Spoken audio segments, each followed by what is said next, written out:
Hello everybody and welcome to today's video where we will be discussing all things a business school student may need to know about emerging markets. Let's begin. Let's begin by introducing the concept of an emerging market. Emerging markets are defined as countries or regions which are undergoing rapid periods of economic growth. The concept of an emerging market has been around for decades, initially known as the Third World before becoming a less economically developed country or an LEDC. And then developing nations, before finally becoming what is regarded today as an emerging market. Emerging markets contain certain characteristics, these being a low median age and a young general population, a rising GDP per capita, a move away from an agricultural economy such as Ghana to a manufacturing economy like Mexico, and then towards a service-based economy such as the US. And this is an important feature of emerging markets because most of them are in manufacturing economies because they have not yet completed the transition towards a service-based economy. Next, they are characterized by rapid urbanization and a demographic shift from rural to urban areas. They often have strong state intervention in the market and the economy, and they typically have strong institutional voids due to poorly functioning governance, and thus informal institutions become far more important. Typically, there exists a low minimum wage and low labour costs within the country, and the primary mode of the country's growth is through economic liberalisation, such as increasing the nation's FDI attractiveness. Moving forward, we are now going to discuss successful emerging markets. So, what makes emerging markets so successful? Well, there is no singular explanation, since each emerging market uses different varieties of capitalism, whether it's China's state capitalism, Colombia's liberal market economy, Brazil's mixed economy.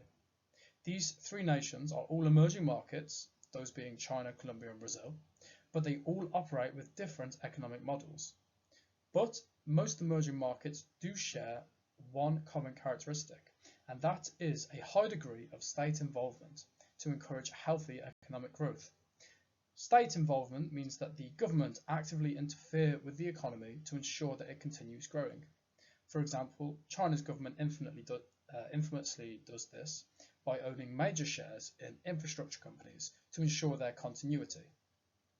So most scholars hypothesize that it is this state intervention that promotes their success. The largest and most successful emerging markets are known as BRICS. This subcategory of emerging markets includes Brazil, Russia, India, China and South Africa, which collectively possess over 45% of the world's total GDP. However, BRIC nations are diminishing due to several factors which many emerging markets, as they develop and grow, inevitably face.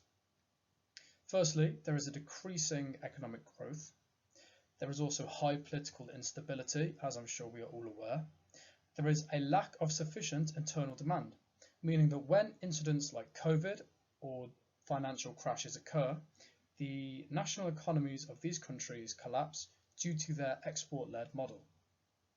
Diminishment could also be due to infrastructural, demographic, or human capital bottlenecks, which prevent economic flourishment. For example, Brazil is forever destined to remain an emerging market because it does not have sufficient infrastructure such as trains or widely accessible internet, or even wealthy or educated labour force. Ultimately, it does not have a strong enough economy. It does not have the correct infrastructure to be able to support flourishment into a developed economy, in comparison to another one such as South Korea. And lastly, the rising labour costs within BRIC nations means that they are now exporting elsewhere, suggesting that they may be transitioning into service-based economies rather than being manufacturing economies.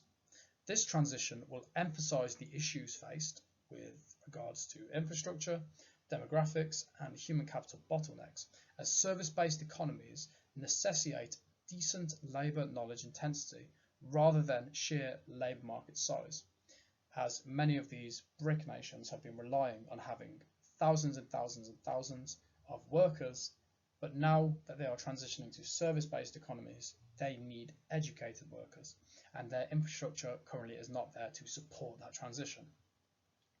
All of these issues are leading to BRICS being replaced by Mint, which is itself another subcategory of emerging markets, although it is very likely that within the future, Mint nations will also face diminishment themselves. Another key theme in emerging markets is the increased emergence of emerging market multinational enterprises, otherwise known as EMNEs. Essentially, EMNEs are multinational enterprises which originate from emerging markets. These emerging market multinational enterprises are greatly influenced by the nation state from which they originated, whether it's through the state influencing operations, such as China funding private companies in certain sectors, or through state-owned enterprises interacting with private companies, like state-owned Chinese labour factories supplying goods for private Chinese firms. Or, oftentimes, many EMNEs are actually previously state-owned entities, like Mexican cement producer Cemex. All three routes have a commonality, and that is that the state heavily influences EMNEs. Additionally, EMNEs defy international business literature. For example, John Dumming's famous OLI model cannot predict or explain state involvement. Likewise, Johansson's widely accepted Uppsala model predicts that MNEs enter psychologically similar countries, like Danish companies entering Norway rather than India, due to similar cultural and governance systems. But EMNEs, in defiance of the Uppsala model, tend to enter countries in pursuit of specialist knowledge and skills, rather than pursuing similar markets as the Uppsala model would have predicted. Examples of EMNEs are Alibaba, which is a Chinese e-commerce store, Cemex, which is Mexican cement, Tata, which does Indian motor vehicles, and Lenovo, which manufactures Chinese computers. Evidently, they originate from different countries and exist in a range of industries, and subsequently, EMNEs are a very diverse subset of multinational enterprises. In summary, emerging markets is a term for countries and regions which undergo fast periods of economic growth. They are characterized as low-income, rapid growth countries which use economic liberalization as their primary engine of growth. There is no singular explanation for emerging market success, but state involvement definitely plays a large role. BRICS, which is Brazil, Russia, India, China, and South Africa, are the largest and most powerful emerging markets, but are facing diminishment. And lastly, EMNEs include high degrees of state involvement and go against typical international business literature. Thank you very much for watching. Subscribe for more business school concepts, and I will see you next week to discuss demand.